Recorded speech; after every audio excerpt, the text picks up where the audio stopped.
Okay, so I do see that we're at 7:01, so let's get started. Good evening and welcome to the December edition of the Know to Prevent monthly virtual speaker series. Know to Prevent is a collaboration of youth-focused coalitions and agencies in Westchester with the goal of empowering parents and caregivers with the essential tools to increase resiliency in our children and to reduce risky behaviors. For more information on the collaborative and upcoming presentations, please visit our website, knowtoprevent.org. Tonight's webinar is entitled Youth Mental Health 101, Supporting Teens in These Challenging Times. We have a full house scheduled tonight, which underscores the importance and the need for parents' roles and caregiver roles in helping our young people navigate the mental health challenges that are facing them today. Before we get started, a few short housekeeping items. We are recording the presentation this evening, and we will be emailing all of you a link to the recording as well as a handout called the tip jar, which will highlight takeaways, information, and prompts from tonight's speakers for you to keep as a reference. There also will be a Q&A at the end of the presentation, and if you would like to ask a question, please click the Q&A button on your Zoom menu at any time to type your question into the Q&A box. At this time, I'd like to introduce one of our lead coalition sponsors, Alice Joslow, who is the coalition coordinator for Ossining Communities That Care. Thanks, Lisa. I'm so happy to be a partner with all of these great Westchester coalitions. Ossining Communities That Care is a coalition of community members, educators, and parents working together to reduce the use of alcohol and other harmful substances by our youth in the village of Ossining. We're pleased to be a lead sponsor of this virtual speaker series that brings important information and resources to our families, despite the inability to hold in-person presentations. It's my pleasure to introduce two men whom I have the greatest respect for. The first is Michael Outh, who is the commissioner of the Westchester County Department of Community Mental Health. I personally known Michael for like 20 years since I've started my job. Michael has worked in the human services sector for over 32 years. He joined the Westchester County Department of Community Mental Health, known as DCMH, in 1993, and he has held many roles there, acting commissioner, deputy commissioner, and he was appointed the commissioner officially in January 2018. In 2020, Michael was appointed by Governor Cuomo to serve on the New York State Behavioral Health Services Advisory Council, and he holds numerous regional and statewide chairs of so many important behavioral health focused subcommittees. Andrew Ecker, who is so awesome from BOCES. He's the coordinator of guidance and child study and the Child Study Center at Putnam Northern Westchester BOCES. And by the way, he is Dr. Andrew Ecker. His prior work includes special education school improvement roles, director and teacher at a therapeutic residential high school, adjunct graduate professor, and professional basketball player on the Harlem Wizards. So cool. He has authored multiple peer-reviewed articles and presented nationally on PBIS, MTSS, mental health, and special education. You're all in for an incredible treat. These two gentlemen have prepared an amazing presentation to help all of us as we struggle to support our teens in these really challenging times. So thank you, Alice. I think we have our screen up. Did we lose it or? Here we go. All right. Are we all set to go? Did you want me to share the slides or are you going to share the slides? No, they're up on the screen, correct? They're not up on our screen now. Oh, they're on my screen. Okay. Just a few minutes ago. It's okay. Well, she shared screen, Michael. Okay. You have to reshare. There we go. We got them? We're good? Yes. Well, first of all, good evening, everyone. And I want to thank the coalition and Nancy, Lisa, and Alice for pulling this important forum together. I really hope that folks could kind of step back and relax this evening. I know it's been a long day. There's some folks on this call who actually were part of a training that Dr. Ecker and I did this morning. So I apologize for having to hear us twice in one day. But we really feel privileged to be part of this important discussion. And I really want to thank all of you for joining us this evening. Part of it is also, especially during this difficult time, that we are part of a larger community, and part of this is supporting connections, and hopefully we'll provide that tonight. Obviously, this is a very challenging topic. We would probably need 2 days to cover it all. But I know Dr. Necker and I hope to really cover sort of the impact of COVID-19 has had on our young people, a better understanding of mental health and how to support our young people. And we also hope that many of you decide to take our youth mental health first aid training that we'll be offering in the new year, and we'll provide some more information on that as we move forward. Let me preface the presentation by saying there are no simple answers, as we all know. Every young person, every family's experience is a bit different.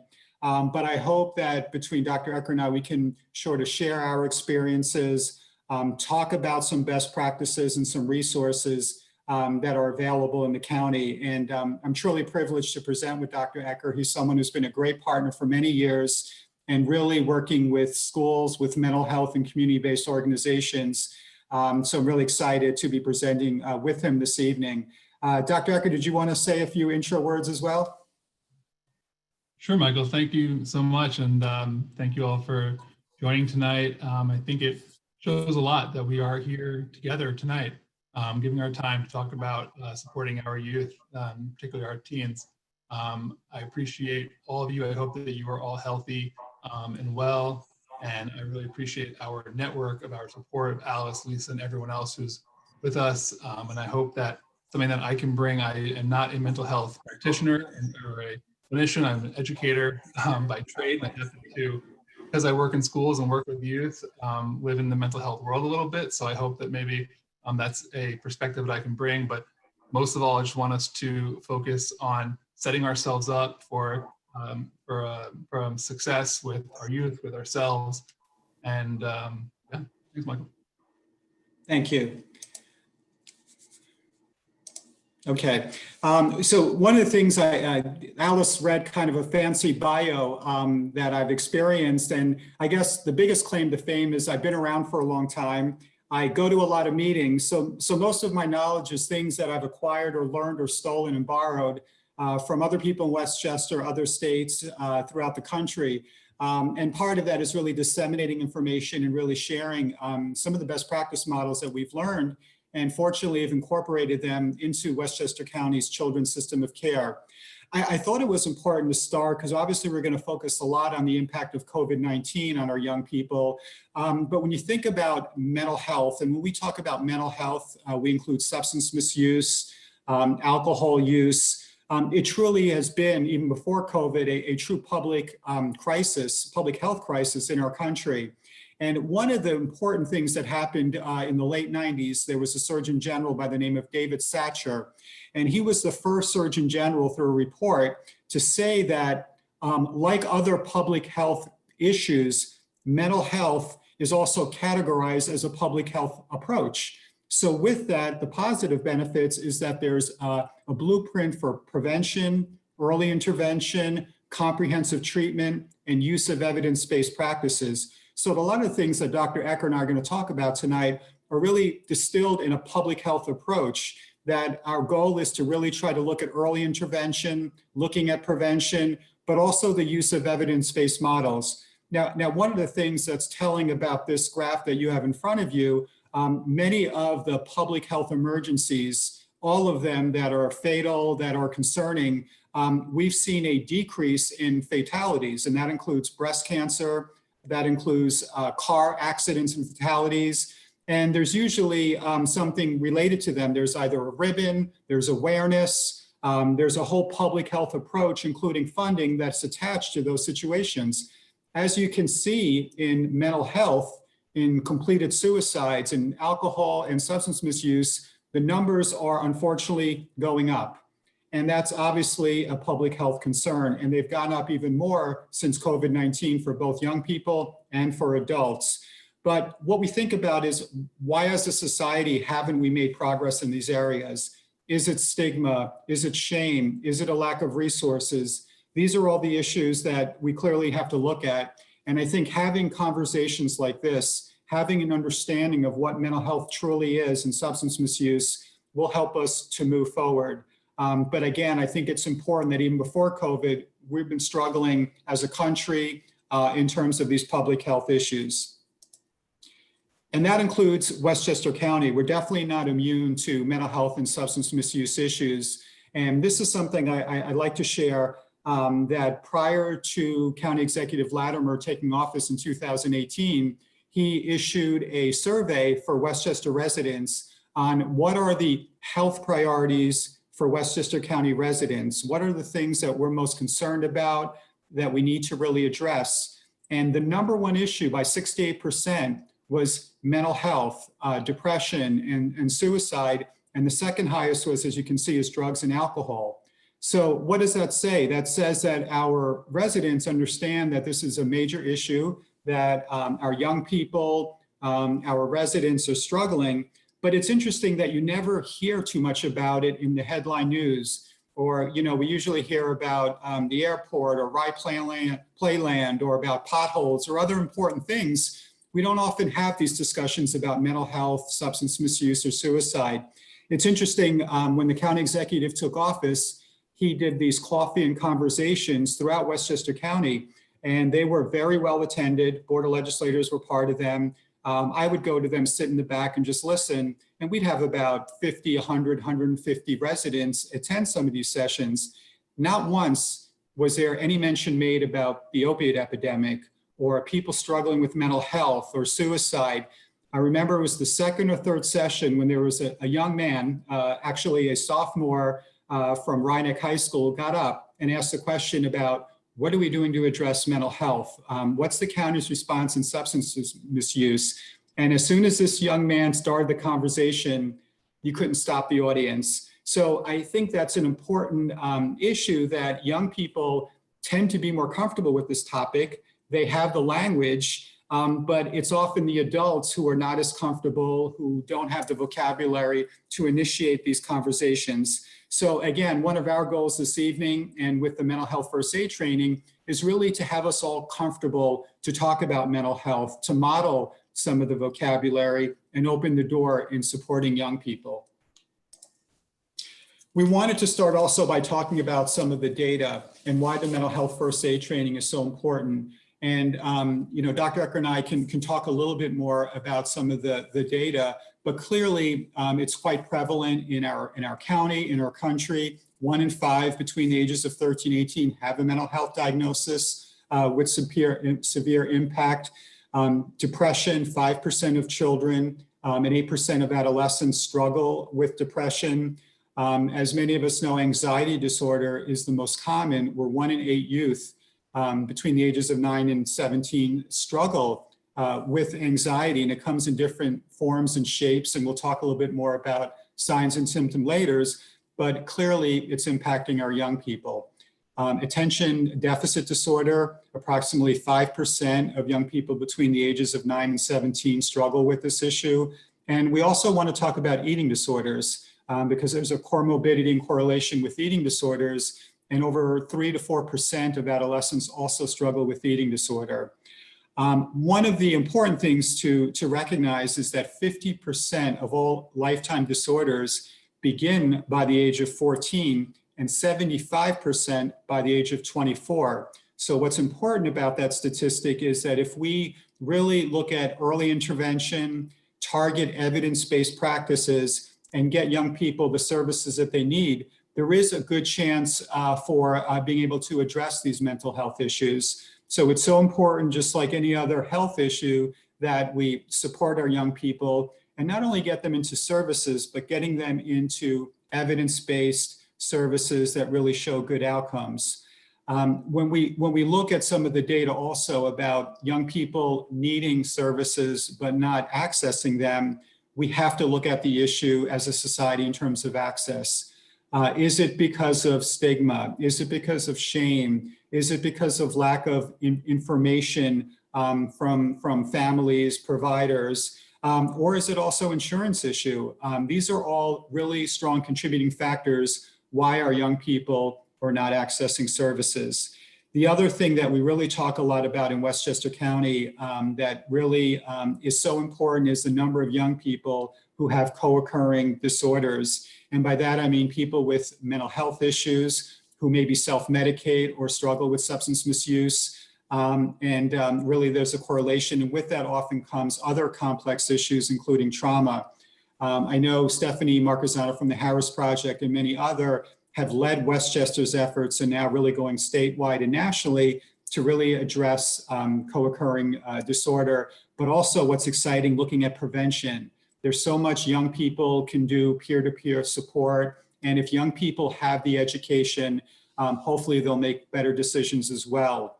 As you can see also, unfortunately, we've seen an increase in completed suicides for young people as a nation. Very disturbing number. I also serve as the suicide prevention coordinator for Westchester County, and we have seen an increase also in serious suicide attempts, especially during the pandemic. So it's something that is a national health crisis and clearly needs to be addressed. Dr. Ecker, did you want to add to any of the statistics or any of the profiles that you see? Thanks, Commissioner Orth. I think that as we talk about the pandemic and COVID, we really also need to address the pandemic of racism, systemic racism across our systems, and I think also including the look at racial trauma, as well as the correlation and the impact with completed suicides and attempted suicides. And there are reports, including the congressional reports that have come out around the increase in suicide in the Black and African American community, as well as with Latinx students. So I think that big focus of ours is it needs to be more intentional around that, and that's work that I know we are taking on and need to do a better job at. Yeah, that's a really good point, Dr. Ecker. When you look at the residents impacted by COVID-19, there's no significant rate in terms of mental health issues or needs, but access to services. There's definitely a lack of availability and access to services for people of color in our community. And we can spend a whole workshop just on that, which maybe we'll do in the near future. But it's something that definitely, when we look at institutional structural racism and the impact on our young people and services, it's something that we have to put in there along with trauma as well. So thank you for bringing that up. And one of the reasons why we put the slide up, again, thinking about educating parents and family members, who are the people that are most likely to identify these needs and concerns for young people?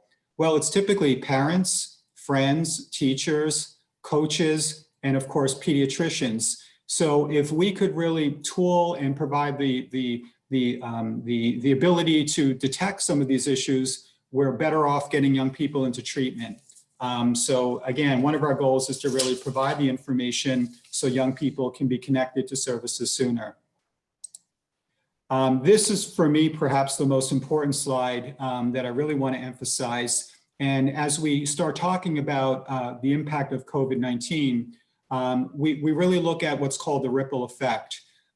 Clearly, initially, it was the virus itself, the uncertainty, not having a vaccine. Hopefully, we're close to implementing that.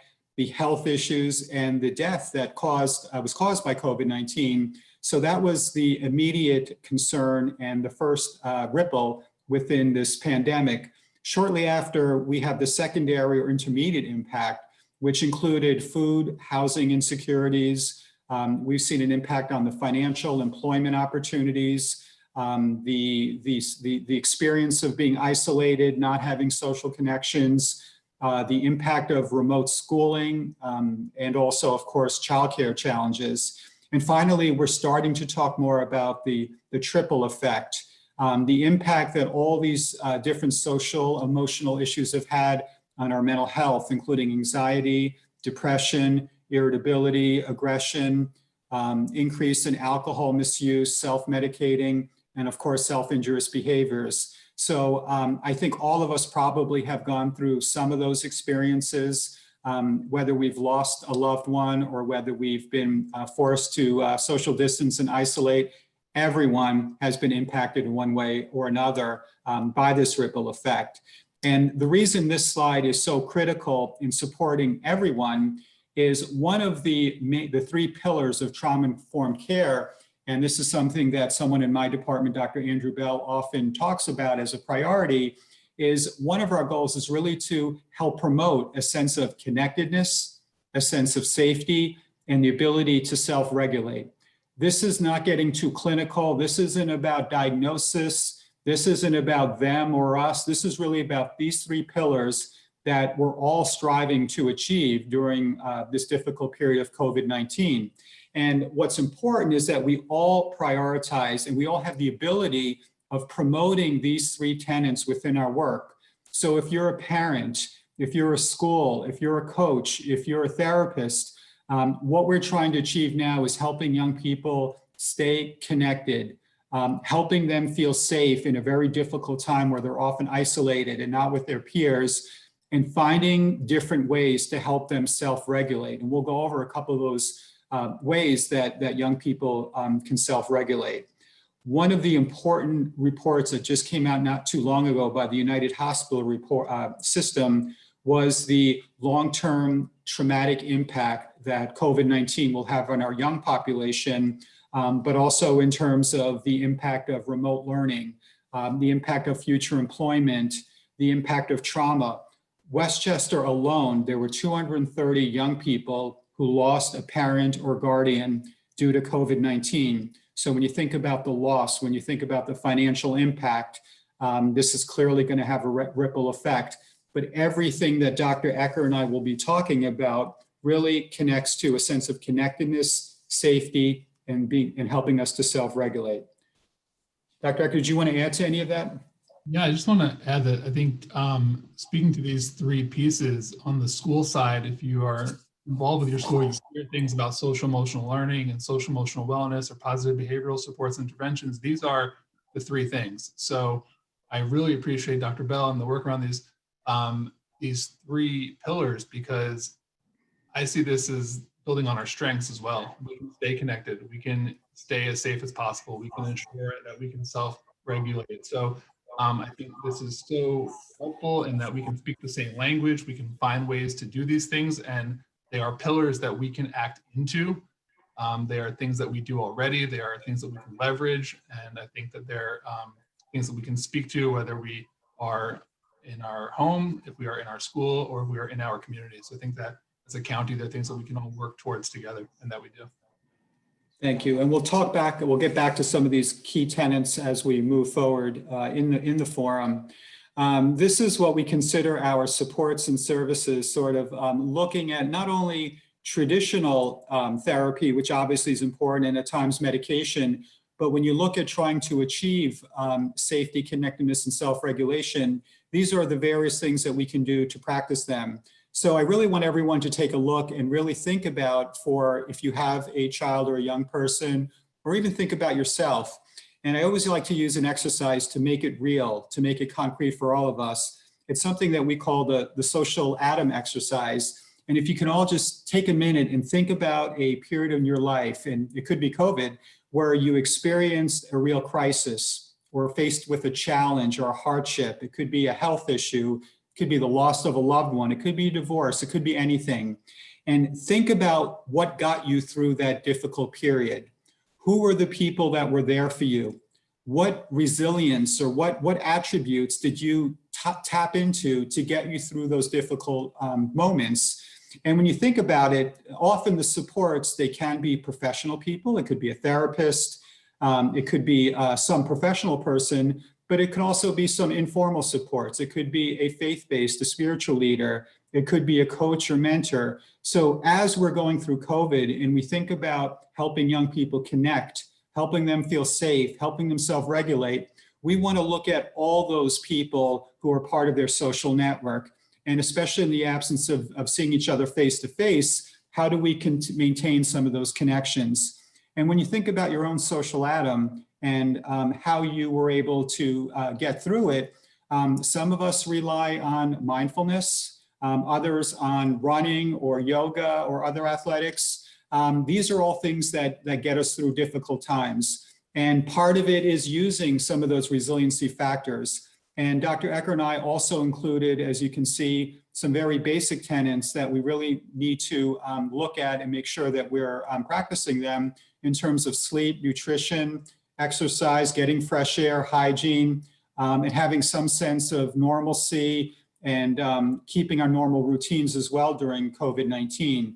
So again, we definitely know that there's many different forms of mental health treatment out there. There's individual, family, there's medication management that could be important, and they all work best in concert with having a social connection, being able to also have some sense of meditation or spirituality, and practicing some of those health techniques as well. So how, as much as professionals, as schools, as parents, can we really nurture these various components within a young person's mental health? We put up there really some myths, some things that we often hear about related to mental health disorders. And you know, when we talk about mental health really being a public health issue, it's not about bad parenting. We all do our best, but there's a biopsychosocial that's inherent within our brain functioning, and some of it can be truly that. We want to make sure we dispel some of those myths. You know, that we do see mental health often manifest itself in young people who do isolate, who may be doing things that are self-injurious or dangerous. They may seem oppositional at times, but it's important that we understand that there's usually some mental health issue that really is the driving force. So especially for young people, for example, depression. In adults, we tend to see people more withdrawn, isolated, lethargic, but depression in adolescents can come across as being highly oppositional or irritable. So we really want to make sure that we kind of have a sense of what the young person is truly struggling with, and really providing a nurturing environment and not minimizing whether it's suicidal ideation or whether the young person's withdrawing, to really get a sense of what that may be about. Dr. Ecker, we're going to talk a little bit about just mental health disorders 101 and what they are and some of the symptoms as well. Thanks so much, Commissioner North. So we're going to, as you said, talk a bit about mental health disorders. And I think there was even a question in the chat, which is a great question, which is like, how do we know when something is a disorder versus, you know, just this is COVID and these are extremely difficult times, or even what might be typical teenage behavior. So when we talk about a mental health disorder, it is a diagnosable illness, and that affects a person's thinking, emotional state, and their behavior. And it consists of symptoms that are excessive, pervasive, and really get in the way of your typical life. Things like work, things like attending school, engaging in satisfying relationships, so social behaviors, and carrying out our daily activities. We've probably heard of some of these disorders. Some specifics are anxiety, major depression, substance use, ADHD, oppositional defiance, eating disorders, schizophrenia, bipolar, co-occurring disorders, and conduct disorders. But what we're going to look at, while these are specific disorders, we also want to recognize that there are people who don't have a diagnosable illness who are struggling. And we'll take a look at the risk factors as well as protective factors that we can support people regardless of if they have a diagnosable illness or if they are struggling in the moment. Yeah, I think that's often a question that we get in terms of, you know, how do you diagnose, but when should you be concerned? And I think we all know, probably from our own experience, it's normal and it's somewhat healthy to experience some anxiety throughout periods of our life. There are times where we may feel a little down, and it could be appropriate, just like during COVID-19. It's okay to sort of give us all a break. And there are going to be times where we're going to feel up and down. It's really when it becomes problematic, when it sustains itself for a longer period of time, and it starts impacting our day-to-day functioning. So it is very individualized. It's not kind of set in stone, but the main thing is we want to be aware of these behaviors, not see them as just something that they'll shrug off or they're just being difficult. But as parents, as teachers, to be aware and to really see how the situation plays out. But more importantly, how can we support the young person and allow them to feel comfortable talking about what they're experiencing? Yeah, I think that the as we get into the risk factors and the protective factors, when we talk about the disorders, it's like if a person has this, they are experiencing it whether or not it's been diagnosed or not. So we think about mental health. We all have mental health. We all have physical health, and this is a continuum. So there are things that ebb and flow. There are health challenges, physical health challenges that we have where we go to a doctor and we receive, a short-term treatment, and there are things that are lifelong and we live with them. So regardless of if you've been diagnosed with a heart condition, there are things that we always want to do to take care of our heart. We don't need to, or we don't want to wait until it's too late. So we can talk about things like the protective factors, but we also want to know the risk factors. Like we want to know if we have a family history of heart problems, just like we want to know if we have a family history of mental illness. So on the left-hand side of the slide, you'll see the risk factors. These are things that put an individual at risk for a mental health disorder. Things like genetics. Some people have a predisposition for seasonal changes, ongoing stress and anxiety, and learned behavior, medical conditions, trauma and adverse childhood experiences, different environmental factors, substance use, and technology and social media. These are all things that can be risk factors. I think that it's really important that we spend as much time focusing on the protective factors. I mentioned at the beginning, I think we need to talk a lot about setting ourselves up to be successful and to leverage our strengths. And I think that at a time when there's so much uncertainty and so much that we cannot control, it's probably the best time to focus on what we can control and try to get the most out of those areas.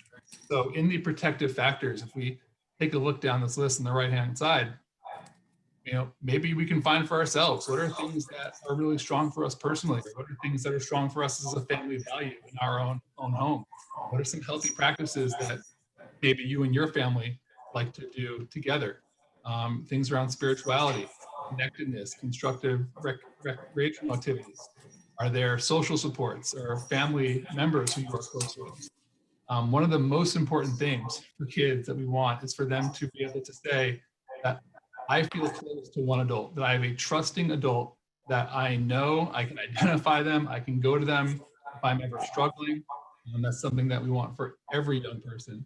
And that can be you, it can be a member of, it can be a teacher, it can be someone in the community, but we need every young person to know that they have a trusting adult. Other protective factors like problem solving skills. I think I saw something in the chat about teaching mental health literacy.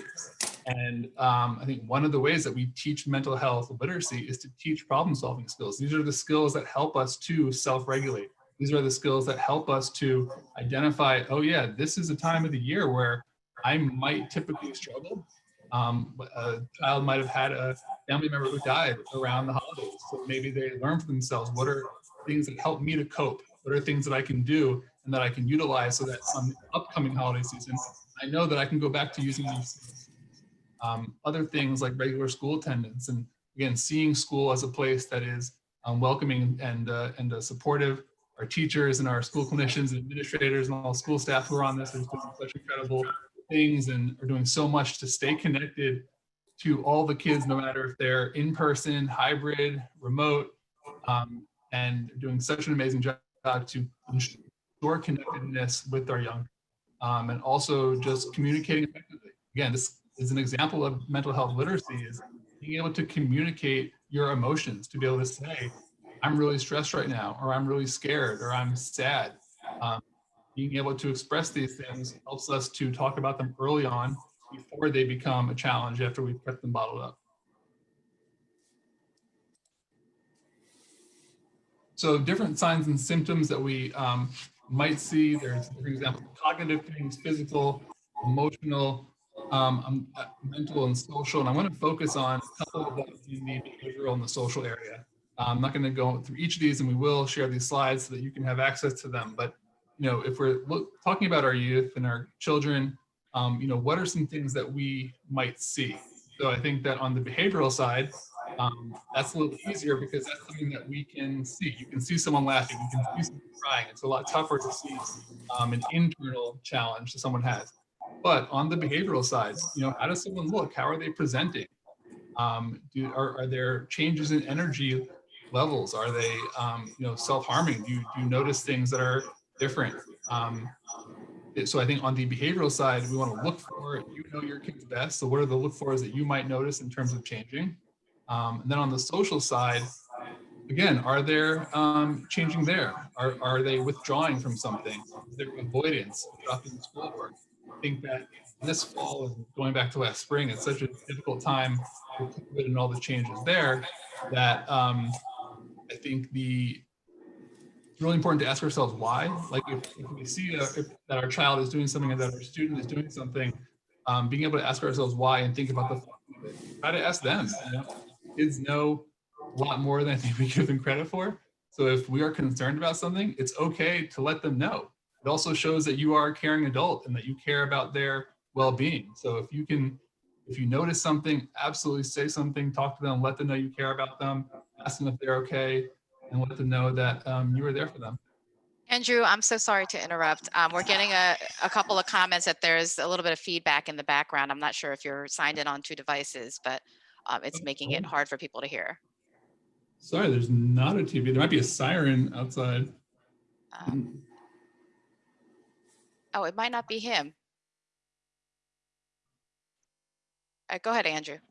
I'm sorry about that. Is it better? I can use headphones. Oh, you know what? It might have been feedback from Michael listening to you. It's gone now. Go ahead. Yeah, I'm sorry it's to gone interrupt. now. So, okay. Okay. Michael, anything else on signs and symptoms? Yeah, I mean, I think it's really important, as you said, as parents especially, but also teachers, and just to be aware of behaviors and patterns that may exist a little bit longer, mood swings, just to really be aware, not necessarily react right away, but just being aware of some of these potential changes.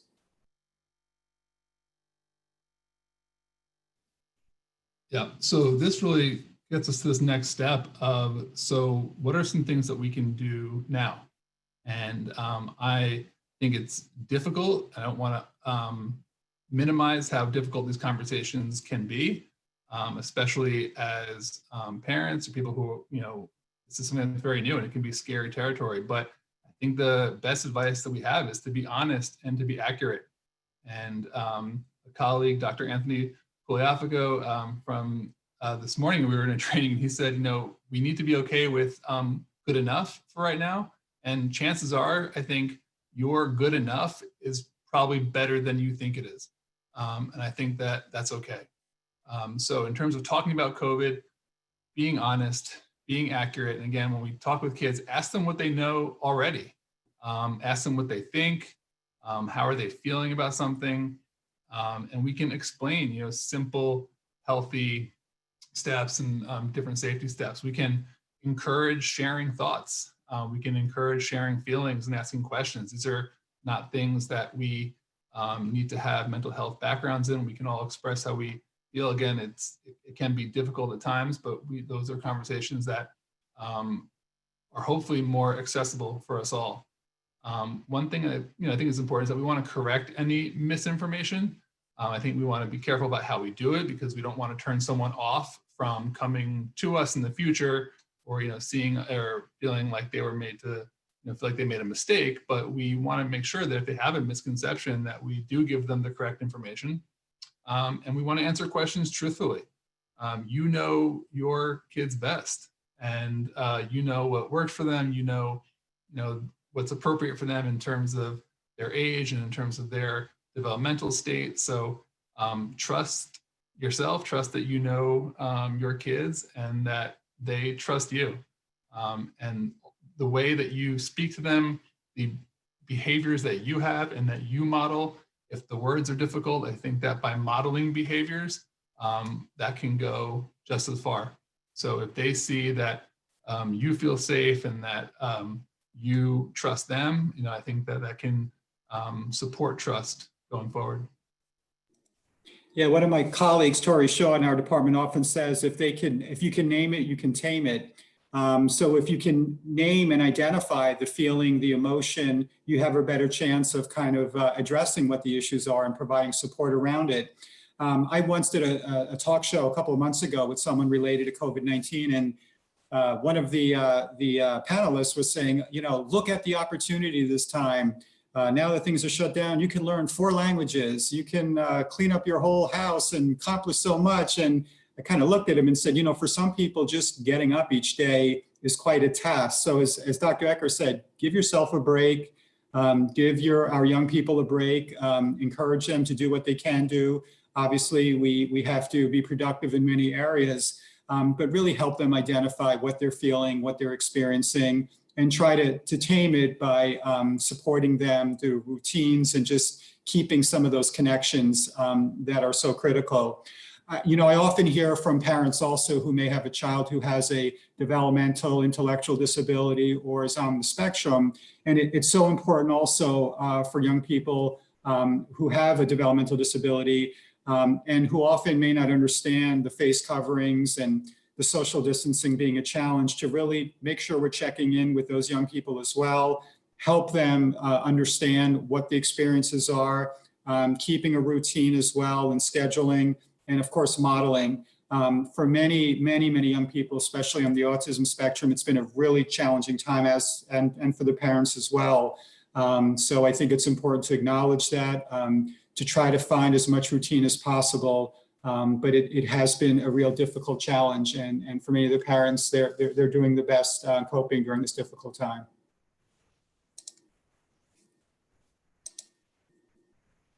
We have a couple other examples of effective communication with youth. And again, we want you to be able to see examples of these and then find what works for you. This isn't about we don't have all the answers. This is about finding, 1 or 2 things maybe that you can take away from this and start from there. So just some examples again of being honest, always giving our youth hope. We want them to have realistic expectations, but also know that there's always help that's available and that someone's always there for them. It's not up to us to try and fix the problem, but we want to provide practical help and information. And I think something on the bottom left that I see that's really important is not to criticize or blame. We need to be non-judgmental about this. I think this is what helps me to kind of connect to this in the non-judgmental sense, is that connection with physical health. Also, like if you think about mental health, I think oftentimes there's stigma or blame that is assigned to something in the mental health arena, or to having a substance misuse or abuse problem. But with physical health, we wouldn't blame someone for having cancer. We wouldn't blame someone for having asthma or something like that, and we would support them, and it would be very normal, and we get them help. And whenever they need that help, they would have access to it, I hope. But with mental health, it's a little trickier. So I think, let's acknowledge that we all have mental health, and listen in non-judgmental ways, and get people help in non-judgmental ways as well. Yeah, I wanted to add that I know several of the questions talked about young people who may not be receptive to seeking professional help. And as a parent, what can you do in those situations? And obviously, as the young person is older, they can refuse really seeing a professional unless there's some other way of getting them there. What we often find is that sometimes a trusted adult, whether it's a school counselor or someone who outside of the parent, because always the parents are the ones who get blamed and young people don't want to listen to, maybe they can speak to the young person and encourage them to get the help that they need. We're also seeing more and more as we're educating young people that it often comes from a peer who may be able to sort of do some sort of intervention and express their concern about a young person and offer to help them get help. In some cases, also, it may be a young person helping them to identify what their goals are and where they feel they're struggling, and what help could we find for them to help them with their goals. So if it's an athlete who's underperforming and maybe experiencing anxiety, there's ways of getting professional help for that. Or if they're struggling in school and maybe don't have the energy, that's another way of getting professional help. So we never want to give up. Sometimes it won't always be through us as parents, but using our support network to help engage that young person in getting that professional help that they may need.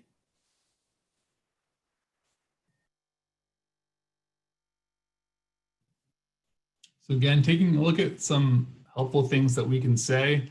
I'm here for you. I mean, we are, and I'm here for you all. We are here for each other, and it's something that I think is the most important thing that our youth know is that we are there for them.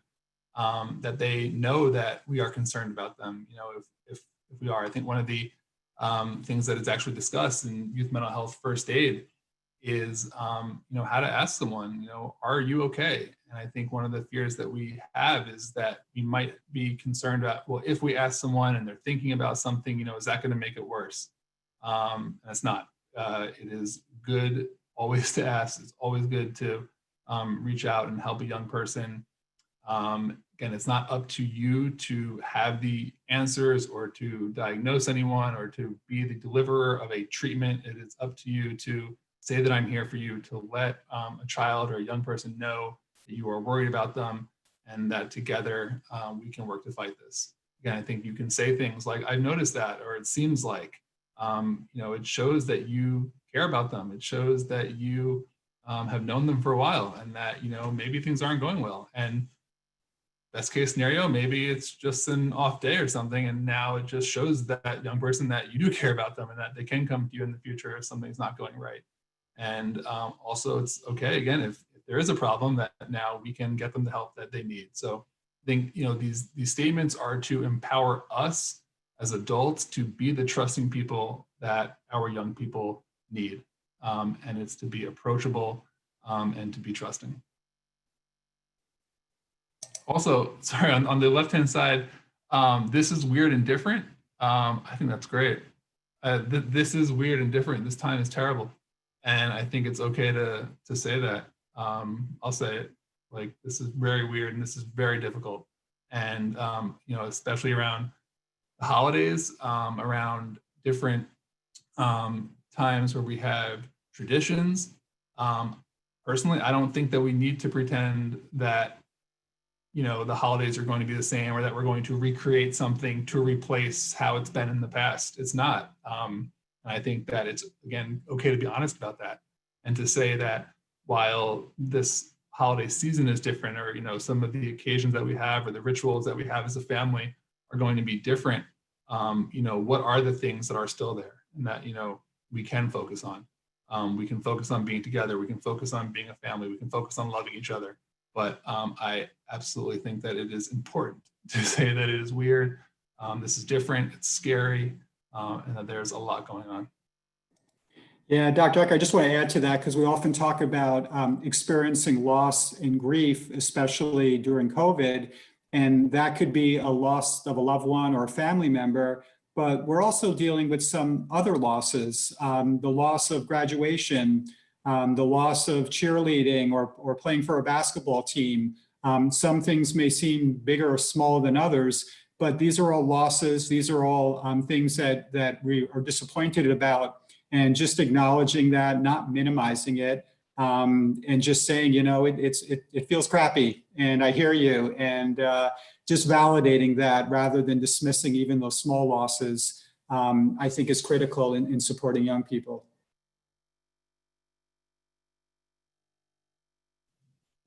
So here are some other ways to help, some other strategies and things that we can do to support our youth, and I think to support ourselves as well. As I read through this list, I think this first one is so important. Just try as much as possible to stick to a normal schedule and a normal routine. I think most of us do well with structure. I think it's important as we think about the upcoming break, as we think about times that are less structured, that, you know, as much as possible, what are things that we can do to ensure normal routine? I remember back to the spring when, you know, schools abruptly closed for in-person learning, there was this shift, especially for teenagers, where if you didn't have to be up in the morning, it was like, why be up in the morning? So many people or kids, you know, teenagers were staying up all night, you know, going to sleep at 4 or 5, waking up around noon, and everything was shifting for them. And I think that, you know, as much as possible, we want to stick to a healthy, normal routine. Again, you know your kids, you know what their typical schedule is. If they're night owls, then maybe they're just going to do that anyway. But for others, we want to support them with their typical structure and encourage, and again, model healthy coping skills. We may not have the right words, but if there are things that you can do as parents and as family members, I think that goes the longest, because you are the biggest teacher in their lives, and you have the most positive impact on your kids. So if you can model the healthy behaviors, whether it's saying that, well, you're staying up until 2 in the morning, okay, but it's 10:30 and I'm going to sleep now.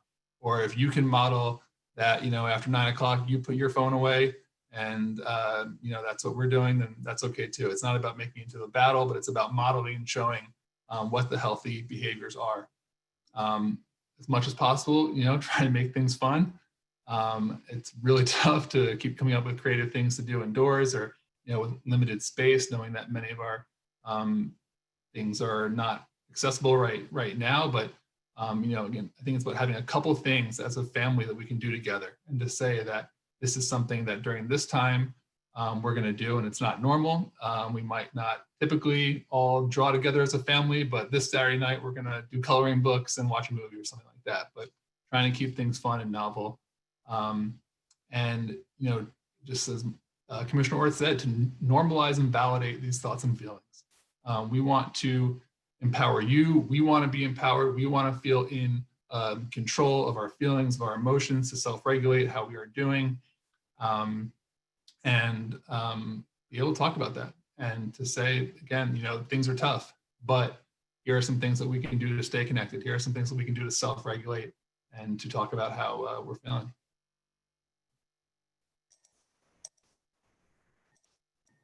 So we're going to try to shift things and show you a little video as we introduce the importance of mental health first aid. This is a sort of a PR announcement they use in talking about how to best engage young people.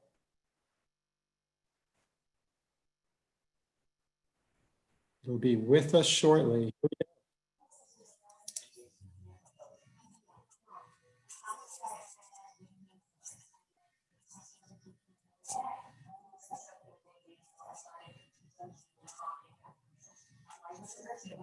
Michael, I think we're having trouble hearing the video. Is that better? No, is there a, when you shared the video, there should have been a button with the optimize. Got you. Yeah. Okay. So we're going to move on from that. I apologize for that, but it's really a good intro and segue into the importance of mental health first aid, and why we really need the training and why it's so important. Just to give you a little bit of history in Westchester County, how we embarked on our journey, about right after the unfortunate shooting in Sandy Hook, Connecticut, Westchester County created something called Safer Communities. And we brought in an amazing speaker who was involved in the investigation post-Columbine. He also had done work for the CIA and CDC about school violence, and really thinking about how best to prevent and approach this. And he presented to several of us key stakeholders, commissioners, county representatives. And he talked about, he was a very kind of more of a law enforcement kind of guy. Not a great sense of humor, not really warm and fuzzy and friendly, but he started talking about, metal detectors, school security officers, okay, they can help. The number one layer of prevention and to prevent such things from happening is something called mental health first aid. So obviously we all kind of went to research this and why it's so important, and it doesn't sound as threatening as some of those other things. And it led us to learning more about mental health first aid. Mental health first aid was started in 2001 in Australia as a way of creating an empowered community, providing support to one another in times of mental health crisis and understanding mental health. And it's something that in Westchester, we started a collaborative, Westchester Jewish Community Services, and the county did our first launch back in 2014. And shortly after that, thanks to Putnam Northern BOCES, we created funding and massive training for Westchester County. It's a real sort of a CPR of mental health. It's an interactive training. It gives people, parents, teachers, coaches, the skills and the tools to be able to start the conversation, to learn some of the vocabulary, to basically help to engage and link young people who may be experiencing mental health issues.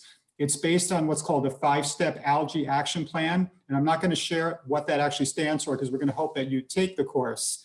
But some of the content includes an overview of mental health, sort of what Dr. Ecker and I talked about today, but obviously a little bit more detail. It talks about adolescent development, depression, anxiety, eating disorders, co-occurring mental health substance misuse, and also about how to engage youth in crisis, including understanding suicide and suicide ideation.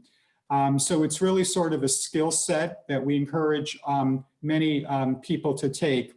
What's interesting, when this expert talked about the importance of mental health first aid, he said sometimes it's too late for us to get help from a therapist, that the people in the front line who need this information are the teachers, are the folks who young people interact with. And also, as we know, what's important is to help other young people and peers to also have the vocabulary. Just more recently, the National Council of Behavioral Health, who is sort of the sponsor of mental health first aid, is also now offering sort of a mental health first aid for peers. And it's empowering young people to have an understanding of the signs and symptoms of mental health so they can support their fellow students. And I have to say, in Westchester County, thanks to the Harris Project and CODA clubs through many of our schools and our school coalitions, we have recognized the power of peer-to-peer support. And by giving them the tools, the education to support each other, it's had a massive impact on helping young people. This person was able to show how many tragedies were actually averted because someone stepped in early on and intervened before it became a tragedy. So there's a lot of evidence-based research about how valuable models and curriculums like mental health first aid can be in supporting people. Dr. Ecker, I know Alice, you guys are both instructors as well, and I know a few others. Anything you want to share about the model and why you'd endorse it? So I'll just say that I'm so appreciative for youth mental health first aid for its accessibility. I think I mentioned a few times, I'm not a mental health clinician. This is something that is approachable for all adults. It's also approachable for our young folks. So, I've seen just in a few years, the growth from this is something that was, if we talked about it with schools, it was like, okay, our social workers and our school psychologists will get trained in it, to a discussion around, okay, all of us in school are going to be trained on it. Our board members want to be trained on it. Our, community members and families in our communities want to be trained on it. And our young people want to be leaders in this area.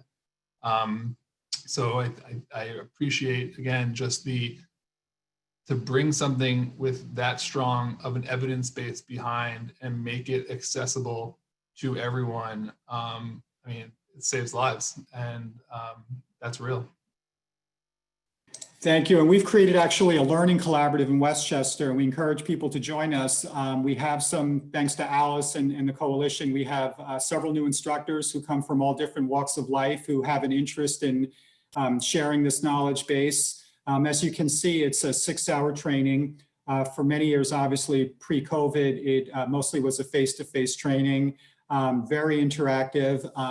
In a way, we're lucky that they've turned it into a virtual training that requires some pre-work that Alice can talk a little bit about, and then some actual virtual discussion. So we, the county, has a funding stream that's willing and hoping to offer it countywide. We've done more recently training for faith-based leaders on mental health first aid. There's also an adult course to also support adults who may be struggling with mental health and/or substance misuse. But we're really trying to infuse this model within our broader communities. Alice, you've been a real champion and leader from day one, and we appreciate all your support. Anything you want to share? And we're also trying to provide this in Spanish as well. We do have some Spanish-speaking trainers, so that's one of our goals. Alice? Yes, let me address that issue first with regard to the Spanish speaking curriculum. We in fact did train in the cohorts that have been trained over the past few months. We have people who can offer it in Spanish. Unfortunately, the National Council will not release the new version, the virtual version in Spanish, probably till towards the end of 2021, which is quite frustrating for us. But with regard to the new course, it requires 2 hours of pre-work, and the pre-work is really, really well done. It's got videos, it's got self-paced learning, addressing mental health literacy, mental health terms, adverse childhood experiences, trauma, and the importance of a trusted adult for every kid and how important that is. So I highly encourage it. And Lisa Tomani, who is the No to Prevent moderator, will share a flyer at the end of this talk where people can sign up, and we will create classes for people across the county. Thanks to your grant and the partnership with WJCS and all the trainers. So here it is. These are some dates that we've already lined up, thanks to Lisa and Alice and Nancy and the crew. We actually have these dates on the calendar. So I think we're going to talk a little bit about how to register for them if folks are interested. Yes, I'll just jump in right here. I had hoped to be able to share the PDF via chat, but apparently that's not an available function. But what I can do is in the email that everyone will receive tomorrow, the flyer to register along with the details and dates will be embedded in that email. So we encourage you to open it, take a look at it, review it, and sign up. Thank you. And I know we'll open it up for some dialogue, or if you have any questions in the chat feature, please make sure that you put it in that feature. Again, there is some prep work, as Alice mentioned. I think we've trained thousands of people in Westchester County in all different communities and schools. But our goal is really to saturate this vocabulary, this awareness, because we know we can improve and support people who may be experiencing some mental health issues and symptoms. So any questions, please put them in the chat feature. Actually, the questions, Michael, are in the Q&A. Got you. I'm sorry, yes, the Q&A. Yes. So one of the things that Dr. Ecker and I want to remind ourselves, it's sort of like the analogy when you go into an airplane and they do the little exercise about putting your mask on first, your air mask, before you can help your child. I think the same holds true for the subject for tonight, and really practicing your own self-care, giving yourself a break. I'm just amazed. I get so many calls throughout the week from parents who are juggling, working remotely, helping their students at home, perhaps have struggled in a business or other things, and just trying to keep it all together. And you know, you can only do so much. So it's important to reach out for help and to practice some of the things that we've included in this grid here. Dr. Ecker, I don't know if you want to add anything to it, but we always want to make sure that we're taking care of ourselves. That's a priority. Absolutely. Thank you. I just want to thank you all, and I hope that you, it can be difficult to express gratitude and appreciation for ourselves, but if that's tough for you, then I will, and we will say thank you. And thank you for being here. Thank you for all you're doing for your kids, for our young people, and the same messages that we gave around helping young people are the same for us as adults, because we struggle as well, and there's always help that is available. So we can also, there are resources for adults to seek out help, and there are connections and resources thanks to our great community resources that are there for all of us. So there's always help that is available, and there's no wrong door in terms of if you reach out to someone, we will make the connections to get everyone the help that they need. Thank you. One of our last slides, here's our contact information if you need to or want to reach out to us. I did want to include some resources as well. And we talked a little bit about access to services. And as I started out talking in the beginning, it's often a concern, especially related to getting help for mental health and substance misuse treatment. You know, we have urgent care centers pretty much at each street corner now for physical health issues. But when we need mental health services, sometimes it's more difficult to access. A lot of that is based on insurance parity. Just like any other health condition, for the most part, getting services and treatment for our young people involves insurance. Often commercial private insurance. Some of our providers, because of the low rates, don't accept the insurance, and I know that's been frustrating. Or if you try to seek a therapist, there's often a waiting list, or maybe that particular therapist does not specialize in a specific treatment that you're looking for. So there's no question, even though there's parity laws on paper for mental health substance misuse, in reality, it doesn't always exist. So one of the take-home points, and you'll get it in the chip jar as well, is there's some important phone numbers, contact information. Our department has a directory of services, pretty much any and every level of service you can imagine. So please use that when you receive that link. But also there's some really important evidence-based practices out there. So if you get anything from this conversation, is please reach out to Dr. Ecker or myself. Just this afternoon, we had an exciting training with 6 of our agencies who, thanks to the Harris Project and some other agencies, are going to be involved in evidence-based treatment for co-occurring disorders for adolescents. This is a national evidence-based model for our young people who may be struggling with both mental health and substance misuse, and giving them the best treatment possible. We have 6 providers who are going to offer this.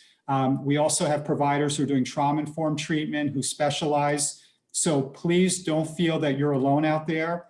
There's many different types of services. They come in different forms and shapes. So please email or call me, and we'll make sure that we connect you to either some education, prevention, or some treatment services that are available. Unfortunately, one of the issues is people just don't know about what's out there. So the first step is just giving us a call, and hopefully we can help and direct you. Okay, great. Thank you, Andrew and Michael, for the very informative and useful information that you've provided tonight. Before we dive into the Q&A, we would appreciate everyone's feedback on tonight's presentation. If you could simply open the camera on your phone and point it at the QR code that you see on the screen, it should open up a link. So you can tap on that link and it'll pop up on your screen to access the survey. We will put this slide back up again at the end of the Q&A if you'd prefer to fill it out then. And a link will also be included in the email that you will be receiving tomorrow. The survey is very short, but it provides us with very valuable feedback to inform our future webinars. So we thank you in advance for completing it. Lastly, we invite you to join us for our next webinar on January 20th, entitled Marijuana Parenting for Prevention. So with that, we will open it up for questions, and I will let Alice moderate the many questions that we have received both beforehand and during the live session. Thank you, Lisa. So first of all, thank you, Michael and Andrew. What a great presentation. I'm trying to put the link. Lisa, if you could put the link for those videos, it would be great. I'm having trouble cutting and pasting it into the chat for some reason. There were several questions asked about the need for people to just ask for help and normalize that it's okay to ask for help.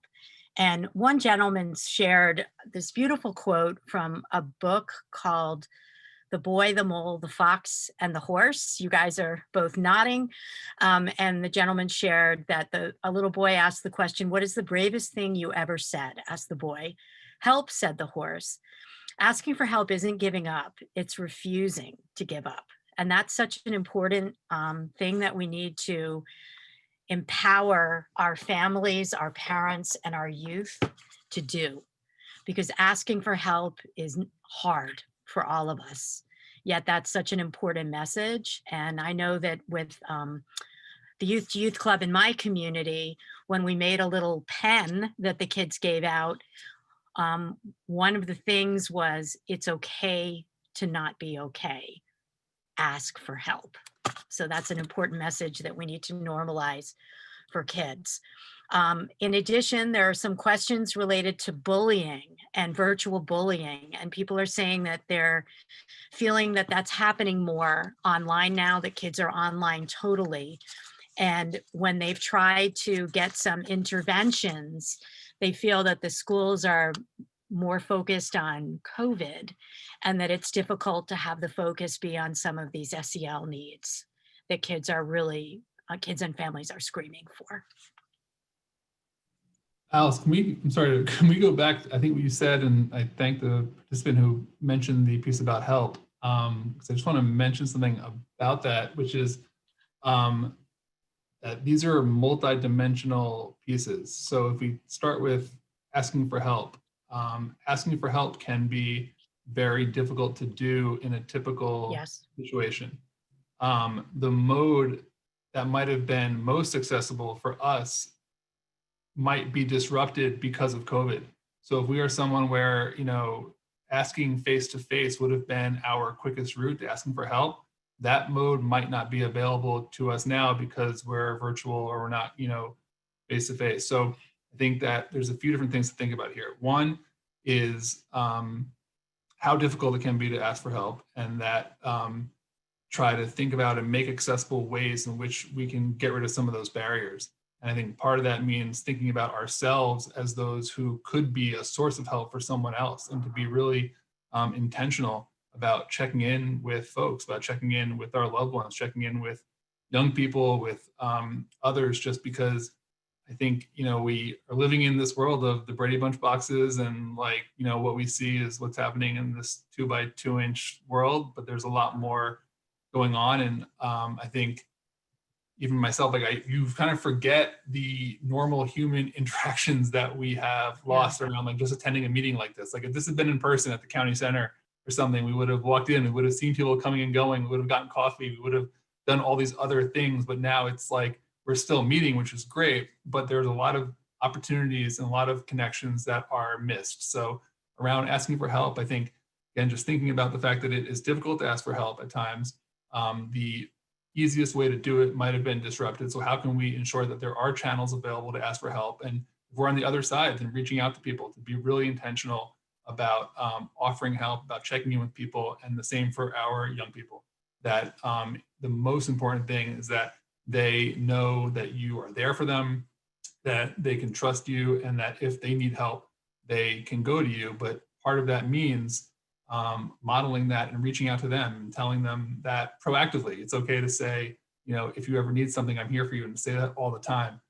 Those are things we talk with teachers and staff about, that, in schools, that they're always the trusted adult, and they already are, because schools and people in schools are amazing people who are very loving and caring. But we can't, I don't think we can overstate how important it is to make statements to each other that we love them, that we care for them, that we are there for them in an unconditional way, especially when we are in this remote situation. Absolutely, Andrew. And it is so hard to ask for help. So if parents are in the situation where they feel that they need some help, there's a number of questions of how do I know what's normal versus abnormal behavior in this, hyper stressful moment. Certainly within the school, the guidance counselors and the social workers would be the first place to start. There have been a couple of questions related to sort of challenging or crisis type situations, and the crisis response team in Westchester, maybe Andrew or Michael, you guys could share about that, because they've been very responsive in these tough times. Yeah, thank you, Alice. St. Vincent's Hospital oversees our crisis prevention response team. The number there is 914-925-5959. They're mental health professionals. They have available call-in 24 hours, 7 days a week. And they also have limited face-to-face because of COVID, but they're normally do face-to-face visits, and they will do it in open spaces and when safe. But the main thing is you can call them at any time, help to diffuse situations, giving you resource, or if it really does require a potential psychiatric hospitalization, they can help navigate that for you as well. So please utilize it. They're obviously very well utilized and an important resource for our county. And in the follow-up email that Lisa will send out tomorrow, in the tip jar, they actually have the line for the crisis response team. In addition, the suicide hotline and the crisis response text line are on that flyer as well. So those are some good resources for parents. And parents, a number of parents have actually suggested in the chat about the need for some sort of Facebook page or something where people can sort of share challenges that they're facing. I think that's something we should explore, but clearly, like, responding on Facebook is a little bit challenging, but we need to think about some way to create an interactive resource for parents, I think. I think that would be a good follow-on to this presentation.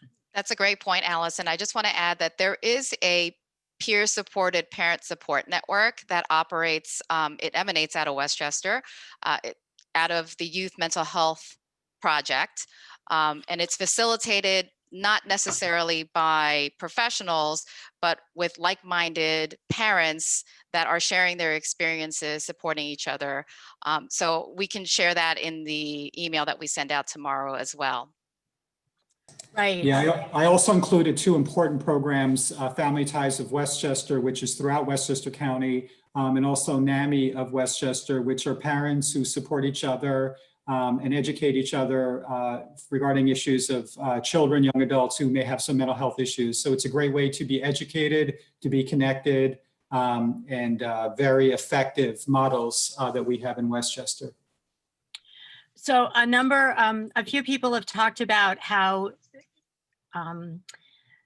it's very monotonous for everybody right now. What day is it? What time is it? You know, the routine, it's very tough.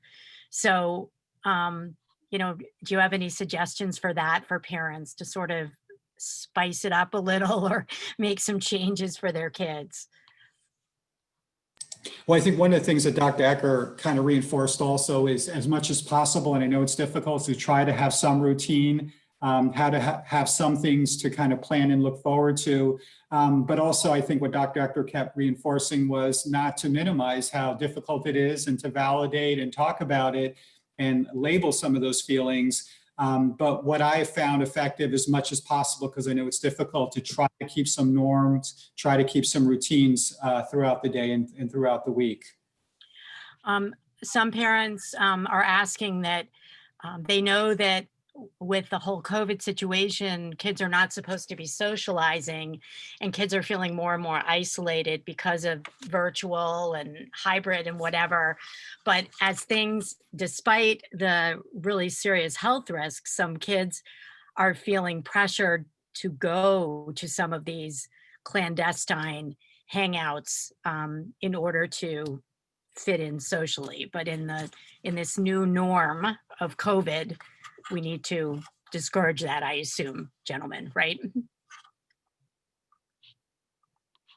Yeah, so I can only imagine how difficult that is. I mean, to be, you know, in something as a teenager is so important. To be a part of something, to be a part of what your friends and peers are doing is so important. How difficult it must be if there's a reason that, you know, you can't do it or you feel like you are left out. So I think, you know, recommendations of, again, being honest and open about that and saying that we are doing this as a family, you know, that we're doing this together, and possibly, I mean, to get into like what can we do that is a better alternative than that? I mean, it might mean that we're making some adjustments where we're offering something at home that is, you know, more attractive than what's out there, and that might be really difficult. But is there something that we can do that's fun, or something that's novel, something that, you know, gives them like a reward for doing what we want them to do? It's tough with contingencies and things like that, but we know that they pretty much work. So if we want, you know, are there things that we can do just to make the appropriate behavior that we want them to do the more attractive option? And it may not be possible. I mean, there are things that kids want to do that they're going to do. And I don't want to minimize how difficult it is to not be part of it, but are there other options that are pro-social that allow them to still have connections while being safe? I think that's what we kind of need to do our best. Right, especially in multi-generational homes. too. Mhm. How important is timing when a teen is expressing suicidal thoughts? Impulsivity is such a concern. So if a threat is made, how long can you wait to get help? Yeah, that's a really important topic. And in the literature and the research that we have with suicide prevention, we clearly want to take it seriously. We want to continue the conversation with the young person where they feel safe, and obviously reach out for professional help. We often hear that, well, the kid's just being dramatic. They just want attention. And, the approach to do is tell the young person you're listening, you're opening the door, and trying to connect them to supports. I did read one of the questions also about schools and their involvement. I do want to mention that thanks to Dr. Ecker and Superintendent Dr. Lynn Allen from Putnam Boces, there's actually a school prevention leadership group that meets, and we provide the districts with educational materials.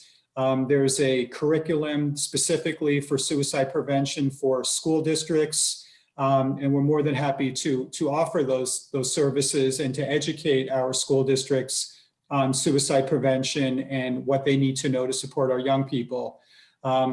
Feel free to reach out to me as well. I have a lot of literature.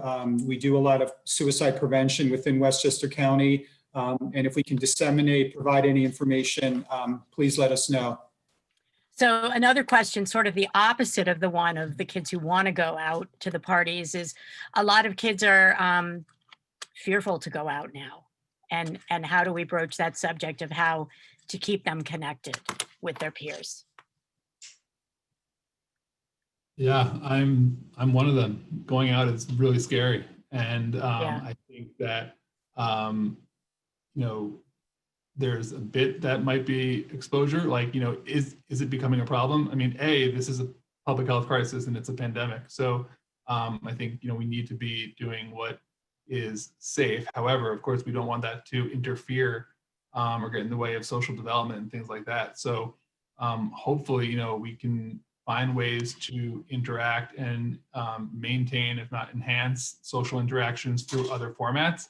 I think if, the young person is struggling, or if anyone's struggling, we need to start with our strengths and see, what works. So like, what are we doing where we have mastery or that we're really good at, that we can build social connection into that. So if you have if your child, school, like academic classes, are not really their thing, but they really love music or they love a sport or art, trying to leverage the strengths and the interests as a way to build the social connections into those areas, in case the typical ones are not working for them. Because I think starting with the child first and asking them, like what might be of interest to you or what would be a way that you can connect, and then trying to work out from the child and from their strengths might be helpful.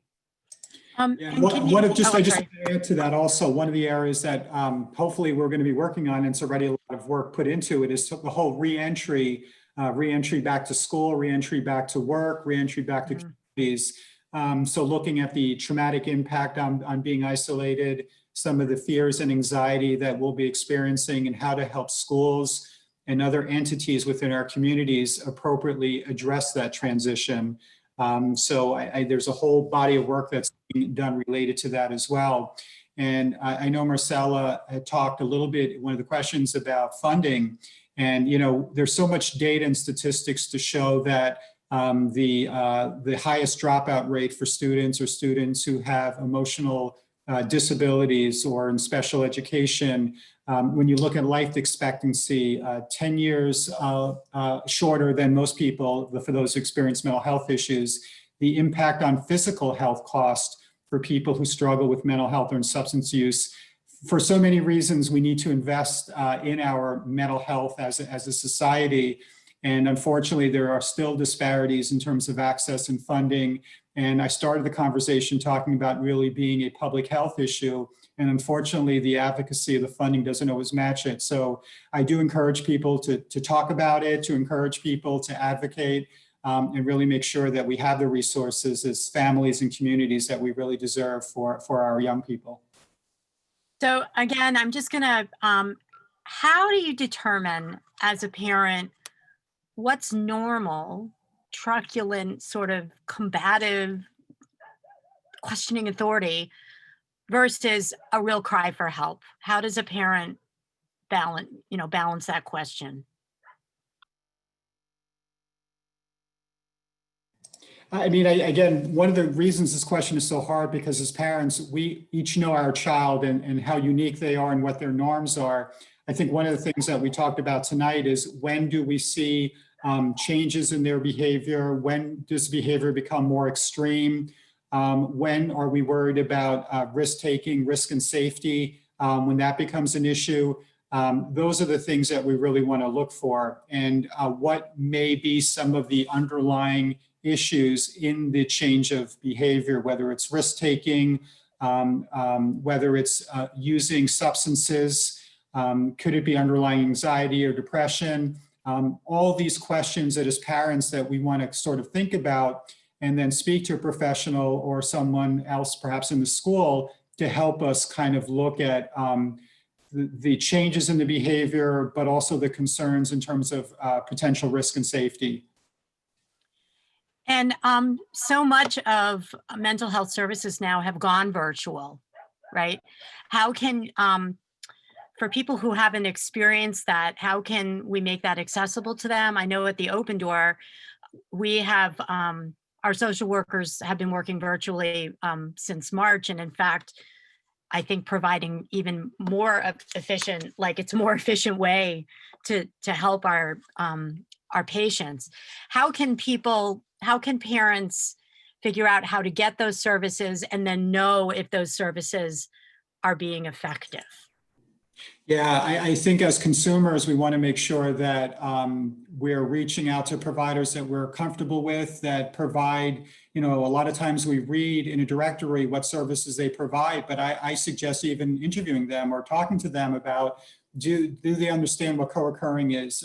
What are some of the evidence-based practices they use in treating anxiety or depression? Really doing some research related to that.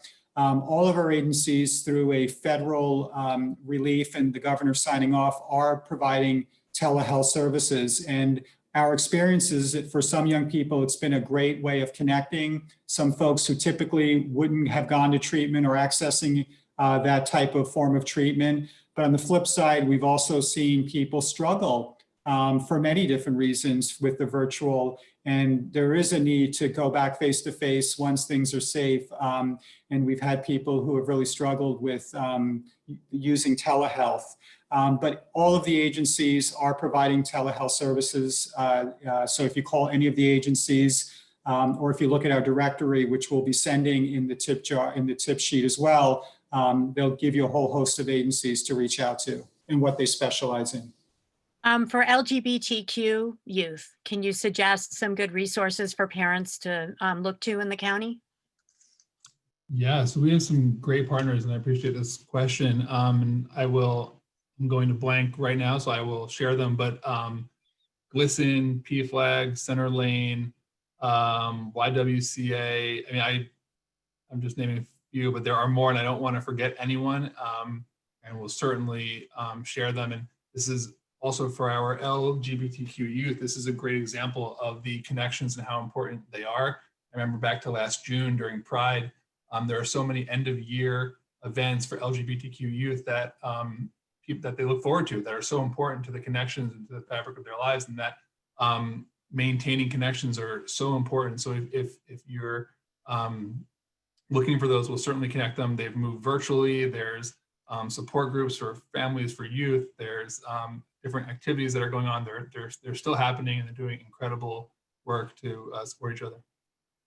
Okay, Alice, I was just gonna say, we need to stop we need to end the questions here. And with regard to the youth mental health first aid, Lisa, you're gonna tell people about how to follow up with that. Yes, I will. And as promised, the survey QR code is up again. So we encourage you to grab your phone and access the survey. It is much appreciated. Thank you again, Andrew and Michael, for your insight and your expertise. And thank you to everyone out there that took the time to join us tonight. We will follow this up tomorrow with an email containing links and flyers and resources about everything that we've talked about tonight. Judging by everyone that registered today, this is much needed, and we're glad that we could share this information with you. We hope to see you for the January webinar. Have a great night, everyone. Thank you. Thank you, everyone. Thank you so much.